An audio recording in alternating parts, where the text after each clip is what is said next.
Right, so let me log in to discoursehosting.com. If you're watching this, you probably know about Discourse, you know what it looks like. I don't think you're viewing this video to work out what a Discourse forum looks like. Big people, Seth Godin, he's hosting his forum on a Discourse forum. There's a lot of top platforms now that use it. So you probably know what Discourse is. So I'm not going to show you Discourse itself. What I'm going to show you is the back end and what to expect, right?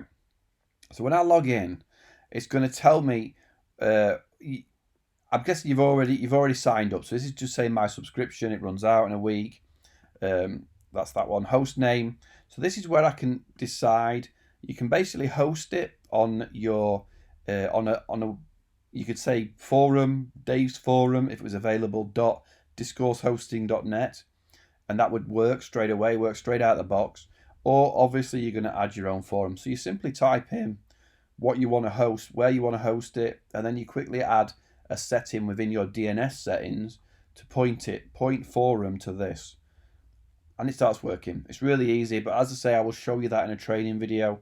And if you want another host name for some reason, your forum might have been firstly, I don't know, it might have been called something completely different. Like you might have said it's davesforum.com and now it's forum.davestraining.com. So you might want to put the old name in there as additional host names. You can have two forum names, but there would be one main one.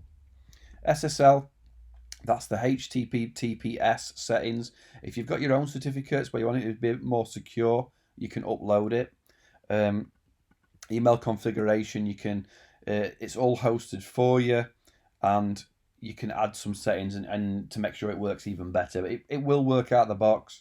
But if you get any problems, then there may be some settings you need to change. But this is where you get your information. Here are the plugins. So here are the 10 basic plugins that you get. So a big one is the Discourse ad plugin. So you see on my website, there's adverts. So whenever you click something, an advert comes up, and an advert comes up at the bottom. That's the ad plugin. Akismet. I don't know that. I can't think of what that. I don't think I've ever said somebody say that out loud. I don't know what that one is. Discourse solved. So if you want to have a solved reply, you can. Spoiler alert. So you can put a link. You can put something up to say, don't read any further. That if you're talking about a movie or something or a TV show, staff notes. Staff can log in and put notes on things without showing directly to the people that are talking. Migrate password, I don't know what that one does. Sitemap, that's a big one as well. You want Google to be able to map, to able to index your forum, right? If you've got a public forum, you want Google to be able to see all the links properly, and you do need a plugin for that.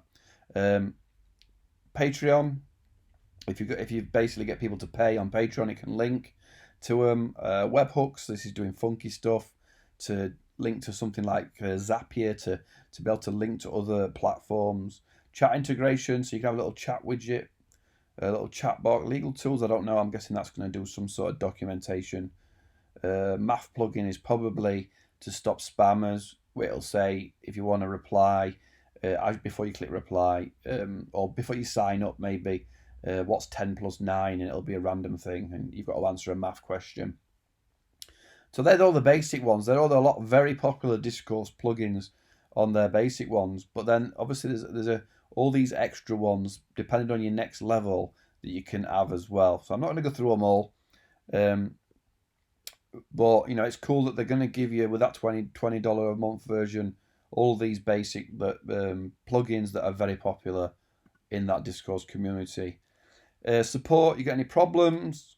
This is the beauty of having it hosted by another company. Something's not working, or you want something happening, request a migration request conversation from another forum, conversion. They will do it for you, or there's somebody waiting to answer your questions. When you host it yourself, you don't have that kind of help at hand here. And then your account settings is going to be your passwords, your email, stuff like that, any invoices, and again another contact us page if you've got any problems. So it's really easy. It's not, the back end.